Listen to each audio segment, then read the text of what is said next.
여러분 안녕하세요. 찾아가는 새벽기도 시카고 예수사랑교회 조선영 목사입니다. 오늘도 변함없는 주님의 은혜와 평강이 저와 여러분의 삶의 종일 풍성하기를 기도합니다.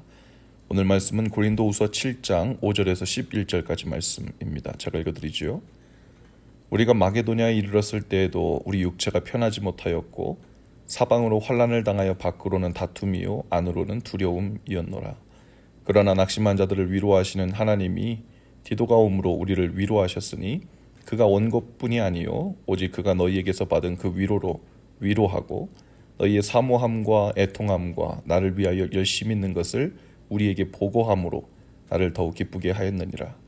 그러므로 내가 편지로 너희를 근심하게 한 것을 후회하였으나 지금은 후회하지 아니함은 그 편지가 너희로 잠시만 근심하게 한 줄을 알미라. 내가 지금 기뻐함은 너희로 근심하게 한 까닭이 아니요 도리어 너희가 근심함으로 회개에 이른 까닭이라.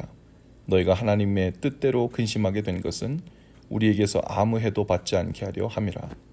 하나님의 뜻대로 하는 근심은 후회할 것이 없는 구원에 이르게 하는 회개를 이루는 것이요 세상 근심은 사망을 이루는 것이니라. 보라, 하나님의 뜻대로 하게 된 이 근심이 너희로 얼마나 간절하게 하며 얼마나 변증하게 하며 얼마나 분하게 하며 얼마나 두렵게 하며 얼마나 사모하게 하며 얼마나 열심 있게 하며 얼마나 벌하게 하였는가. 너희가 그 일 안에서 일체 너희 자신의 깨끗함을 나타내었느니라. 아멘. 사도 바울은 마게도냐 빌립보에 이르렀을 때 육체가 편치 못하고 사방으로 환난을 당하고 있었습니다. 밖으로는 다툼이 있었고 안으로는 두려움이 있었다고 고백하고 있어요. 하지만 하나님께서 디도를 보내서 바울의 그 마음을 위로해 주시죠. 바울은 당시 여러 가지로 마음이 복잡했을 것입니다. 물론 부르심을 따라 다니며 복음을 전하고 있는 상황이었지만 주위의 여러 상황이 좋지 않아 보였습니다. 2년 동안 복음을 전하고 왔던 고린도 교회에는 좋지 않은 소식이 들려옵니다. 바울이 고린도를 떠난 후에 예루살렘으로부터 거짓 선생들이 와서 성도들에게 잘못된 복음을 가르쳤는데 그들이 그것을 영접하고 바울과 바울이 가르친 그 복음에 대해서 불신을 품기 시작했다는 소식이 들렸죠. 뿐만 아니라 교회 안에서 성도들은 여전히 세속적인 일들을 죄인 줄도 모르고 버젓이 행하고 있다는 소식이었죠. 바울은 편지를 보내 그들을 책망하는 목회 서신을 보낸 거죠. 그리고 마음이 편치 않았습니다. 바울은 마음이 어려웠던 시절을 보내고 있었는데 마침 그 고린도 교회로부터 디도를 통해 좋은 소식을 듣게 된 것입니다. 고린도 성도들이 바울이 보낸 눈물의 편지를 받고 마음에 애통하고 또 그 죄들로 인해 회개했다는 겁니다.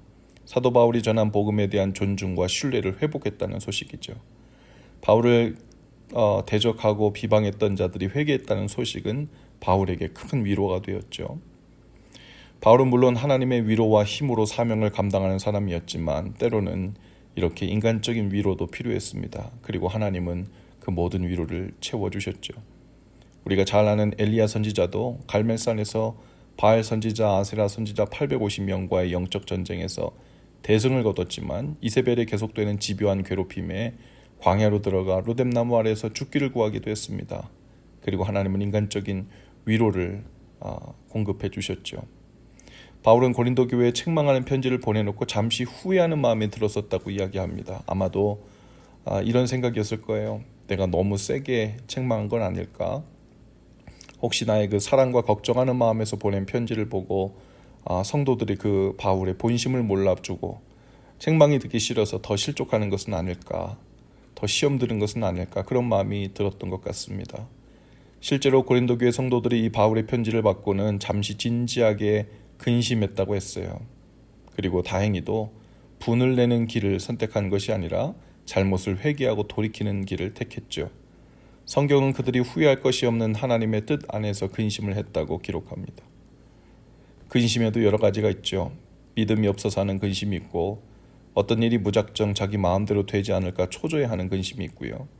그런가 하면 하나님의 뜻대로 하는 근심이 있는데 고린도 교회 성도들처럼 잘못 걷고 있는 자신을 돌아보는 근심, 그 길에서 다시 돌아서 구원의 길로 방향을 틀기 위한 근심이 있었죠. 바로 회개케 하여 살리기 위한 근심입니다. 세상 근심은 죽어라 죽어라 하는 것이 목적이라면 하나님의 뜻대로 하는 근심은 생명의 길로 돌이키기 위해 죄의 길을 부인하는 근심이죠. 하루에도 수없이 우리 주위에 근심하는 일들이 생겨납니다. 본능적으로 가던 길에 브레이크가 걸리면 근심하는 마음들이 생기죠. 어려운 일들이 연거푸 일어날 수도 있고 공을 들였던 공부나 관계나 비즈니스에서 큰 어려움과 난관을 만날 수도 있을 것입니다. 물론 근심거리 맞습니다. 그러나 단순히 가는 길이 평탄치 않다고 문제가 생겼다고 근심에 빠지면 안 되죠. 그 일들 안에는 하나님의 뜻 안에서 근심케 하신 일들이 있을 수 있다는 거예요. 하나님께서 일부러 브레이크를 걸어주신 일이 있을 수 있다는 겁니다. 바로 살리기 위함이죠. 방향을 재설정하기 위함입니다. 앞뒤도 재지 않고 불구덩이로 뛰어들고 있을 때 마음이 아프고 심한 책망을 받고 한동안 눈물이 음식이 되더라도 우리를 근심케 하셔서 돌이키기 위한 하나님의 은혜가 있을 수 있다는 겁니다. 오늘 우리 마음에도 여러 근심거리들이 많을 거예요.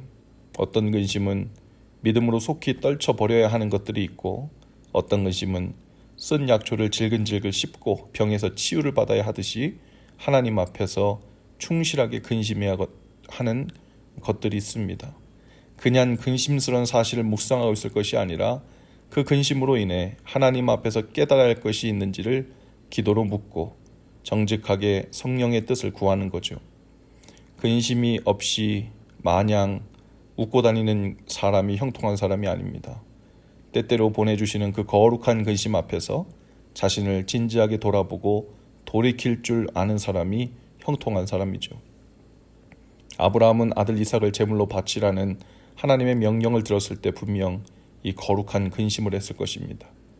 요셉은 자신의 삶에 일어나는 불행한 일들이 연거푸 나타나는 것을 보고 거룩한 근심을 했을 거예요.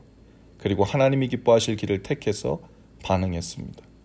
사도 바울도 다메섹으로 가던 중에 환상 중에 책망을 받은 후 큰 근심이 있었지만 자신의 삶을 돌이켜 이방인들을 향한 선교사의 길로 가게 되었죠. 오늘 우리 안에 있는 근심들로 인해 오히려 더욱 소중하고 풍성한 은혜가 있기를 바랍니다.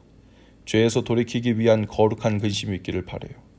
누군가를 용서하고 용서받기 위한 근심이 있기를 바랍니다. 욕심으로 치닫던 마음을 돌이켜 주님의 뜻으로 나오게 되는 거룩한 근심, 그 은혜가 있기를 바랍니다. 오늘도 기도 가운데 거룩한 근심으로 인해 생명의 길로 더욱 가까이 그리고 풍성하게 다가서는 저와 여러분들 다 되실 수 있기를 주님의 이름으로 축복합니다. 기도합시다. 주님, 후회할 것이 없는 하나님의 뜻대로 하는 근심이 오늘 우리에게 있다면 지혜를 주시고 분별력을 주셔서 깨닫게 하옵소서. 근심을 위한 근심에 사로잡혀 살지 않게 하시고 회개와 구원과 생명으로 이어지는 거룩한 근심이 은혜로 우리 가운데 있게 하옵소서. 고린도 교회 성도들처럼 근심을 만났을 때 마음을 일체 순전하고 깨끗한 마음으로 그 일을 대하여 주님께로 다시 돌아서는 은혜를 주옵소서. 예수님 이름으로 기도합니다. 아멘. 여러분, 오늘도 예수 사랑으로 화이팅입니다. 내일 아침에 다시 찾아뵙지요.